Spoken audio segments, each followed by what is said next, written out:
కడప, కర్నూలు, చిత్తూరు, అనంతపురం ఈ ఊర్లలో ప్రతి గడప నా గడపే, ప్రతి కుటుంబము నా కుటుంబమే. ఈ కుటుంబంలో ఎవరైనా మీరు గెలకాలని చూస్తే వాళ్ళను ముక్కలు ముక్కలుగా నరికి నా డిక్కీలు వేసుకోపోతా అంటారు అనమాట. అంటే నా సజెషన్ ఏంటంటే ఈ చిన్న డైలాగ్ కి, నాట్ ఓన్లీ కడప, కర్నూలు, చిత్తూరు, అనంతపురం మొత్తం 2 తెలుగు రాష్ట్రాల్లో సరే ఏ కుటుంబంలోనైనా బ్రో ఇప్పటి వరకు బాలకృష్ణ గారి అభిమానులు కాకుండా ఎవరైనా ఉంటే ఈ సినిమా చూస్తే డెఫినెట్లీ ఆయన ఇష్టపడడం మొదలు పెడతారు. ఎందుకంటే ఈ ఏజ్ లో ఇలాంటి ఎక్స్ప్రెషన్స్, ఇలాంటి డైలాగ్ డెలివరీ, ఇలాంటి కంటెంట్ పట్టుకున్నారంటే డెఫినెట్లీ బాలకృష్ణ గారిని అప్రిషియేట్ చేయాలి.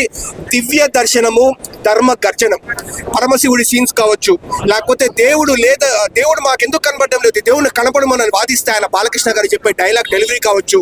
సో దివ్య దర్శనము ఉంది, ధర్మ గర్జనం, సనాతన ధర్మాన్ని నాశనం చేయాలని చూస్తే ఆ ధర్మ గర్జనం ఎలా ఉంటుంది అనేది 2 బ్యాలెన్స్ చేస్తారనమాట. అన్డౌటెడ్లీ ఒకటి చెప్తాను, ఈ రోజు రేపు ఎల్లుండి అంటే టికెట్ రేట్స్ కాస్త హై పెట్టుకున్నారు, కానీ మూవీ మనం పెట్టే అమౌంట్ కు వర్త్ అనమాట.